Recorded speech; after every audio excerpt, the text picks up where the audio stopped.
Hi, my name's Aaron Curtis. I'm doing this recording kind of late at night, so I apologize if I'm talking kind of quietly. Hopefully you can hear me. And I'm doing a video recording for the pivot table portion of the assignment because this is an actual worksheet that I created for my job, and unfortunately has actual data from a customer, so I'm not able to send it out. I can share brief glimpses of it, but no, I can't actually send the spreadsheet out. And so what you're looking at here is we did a packet capture over the course of 2 days for a particular customer, and we took that data that we got from the packet capture on the customer, and we had to analyze it to create firewall rules. Basically, we had to take it and say, hey, we see this data going from point A to point B. We need to create a rule in our firewall that allows or denies that data. And so what this is this a very edited version of the data. And sorry, I just couldn't find my mouse here.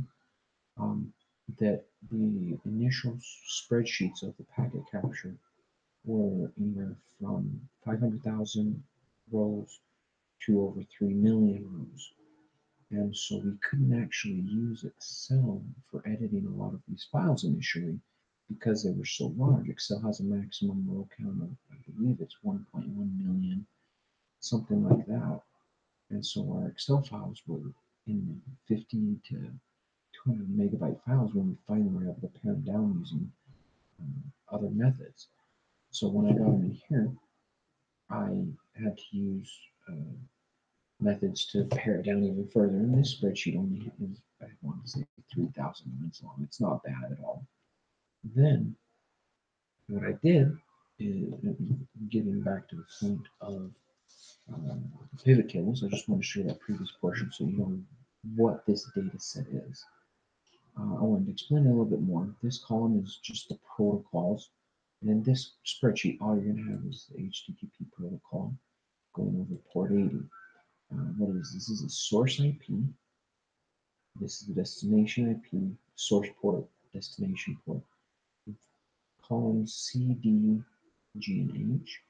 They're just the /24 address of the source, /24/16 address of the source or destination IPs. So it's just shortened versions of these IP addresses is really what it is. So that's what this information is. That's what the data set is, where I got it from, etc. Now, what I did is you select them.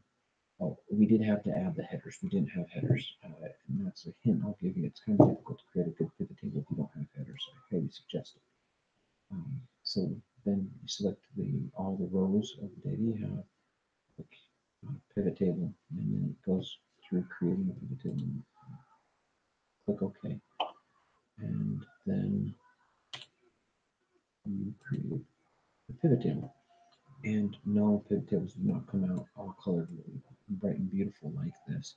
The color coding has significance to the client for those specific IP addresses. But what it is it's organized um, so that I can say, I need a rule that allows IP addresses coming from this subnet or from this IP address going to this IP address. And so over here in the pivot tables, what I've got is I've got all the rows are the source IP addresses, the columns are the to or the destination, and then what it is this count is how many packets of the protocol were transported between these two IPs. So, for example, 10.07 network going to the 10.011 network, there were 17 packets during this time frame. 17 bits of information. It could have been more packets. But that is how many bits of information at that point went through and we captured, going from 10.07 to 10.011. And so I know I need to create a rule that allows traffic between this network to that network.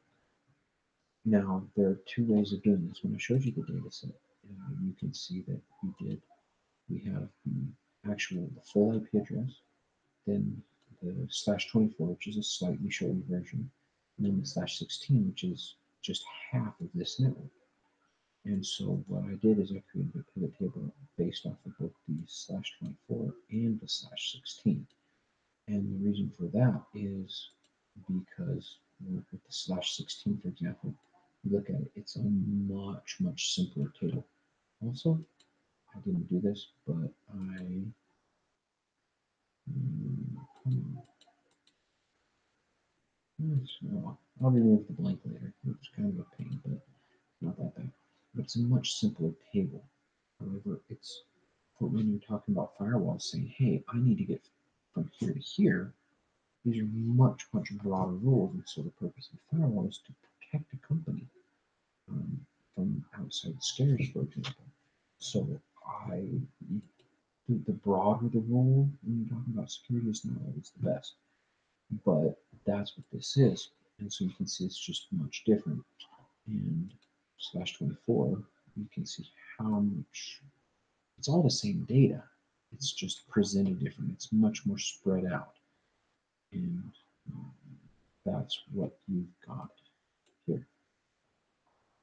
And if there are any questions, please don't hesitate to let me know. I know I got into networking. This really isn't a networking class, but if there are any questions about what I've done, what I've said, please feel free to comment and let me know. Thank you.